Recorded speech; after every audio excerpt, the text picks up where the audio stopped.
Shalom, semangat sore. Berjumpa kembali bersama saya, Pendeta Raymond Sihaan, di dalam menyambut Sabat Tuhan. Saya rindu kembali membagikan satu ayat dari firman Tuhan untuk menyambut hari perhentian. Tertulis dalam Yesaya 58 ayat 11. Firman Tuhan katakan, Tuhan akan menuntun engkau senantiasa dan akan memuaskan hatimu di tanah yang kering dan akan membaharui kekuatanmu. Engkau akan seperti taman yang diairi dengan baik dan seperti mata air yang tidak pernah mengecewakan. Berjalan dalam tuntunan Tuhan adalah harapan daripada orang percaya. Sangat disayangkan, kebanyakan orang berpikir bahwa jika Tuhan yang menuntun kehidupannya, mereka selalu berharap bahwa tidak ada kesukaran. Demikian juga kehidupan kita. Kalau bisa Tuhan, jika Engkau menuntun hidup saya, janganlah ada kesukaran. Mungkin kita berpikir seperti itu.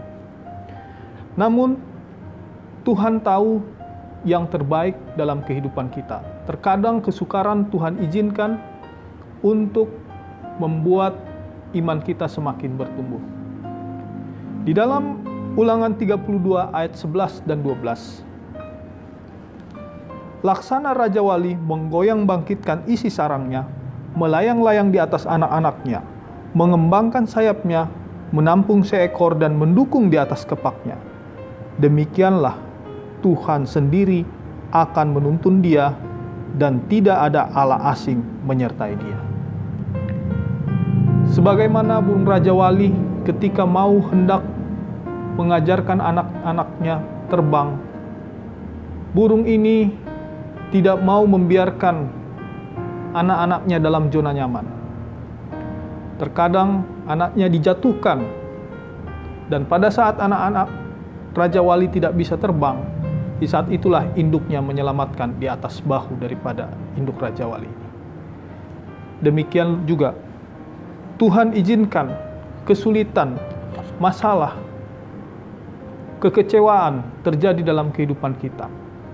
Banyak kita berpikir bahwa itu adalah merupakan hukuman yang Tuhan berikan. Tetapi sebaliknya, justru itu adalah merupakan tuntunan Tuhan bagi kita. Dan bagaimana kita mau supaya dituntun oleh Tuhan? Apa yang harus kita lakukan? Yang pertama, kita harus mau dituntun oleh Tuhan. Ketika kita mengatakan, saya tidak dituntun oleh Tuhan, bukan berarti Tuhan tidak menuntun kita, tetapi terkadang kita tidak mau mendengar tuntunan Tuhan dalam hidup kita. Yang kedua, Tuhan menuntun kita secara pribadi. Melalui kuasa Roh Kudus, Tuhan selalu menyatakan akan jalan-jalan kehidupan yang harus kita tempuh. Melalui firman-Nya, ketika kita merenungkan firman Tuhan, kita mendapatkan tuntunan Tuhan dalam kehidupan kita. Melalui kematian Kristus di kayu salib, kita juga mendapatkan tuntunan Tuhan dalam kehidupan kita, untuk kita mengikuti teladan Yesus dalam kehidupan kita. Lalu, bagaimana cara Tuhan menuntun kita? Apakah dengan penuh tekanan? Dalam Mazmur 32 ayat 8 dan 9, firman Tuhan katakan, Aku hendak mengajar dan menunjukkan kepadamu jalan yang harus kau tempuh. Aku hendak memberi nasihat, mataku tertuju padamu. Janganlah seperti kuda atau bagal yang tidak berakal, yang kegarangannya harus dikendalikan dengan tali les dan kekang. Kalau tidak, ia tidak akan mendekati engkau. Jadi ketika Tuhan menuntun kehidupan kita, Tuhan tidak mau kita dituntun sama seperti kuda atau bagal yang patuh hanya pada saat kena pukulan ataupun kena akan tali les yang dikatakan dalam firman Tuhan saat. Tetapi Tuhan mau menuntun kita dengan penuh pengertian, Ia mau agar kita memahami apa kehendak Tuhan dalam kehidupan kita.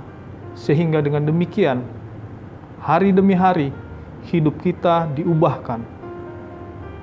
Baik dalam iman kita, baik dalam pengharapan kita, terutama dalam kebergantungan kita kepada Tuhan setiap hari. Inilah yang menjadi firman Tuhan, renungan firman Tuhan yang dapat kita dengarkan sore hari ini.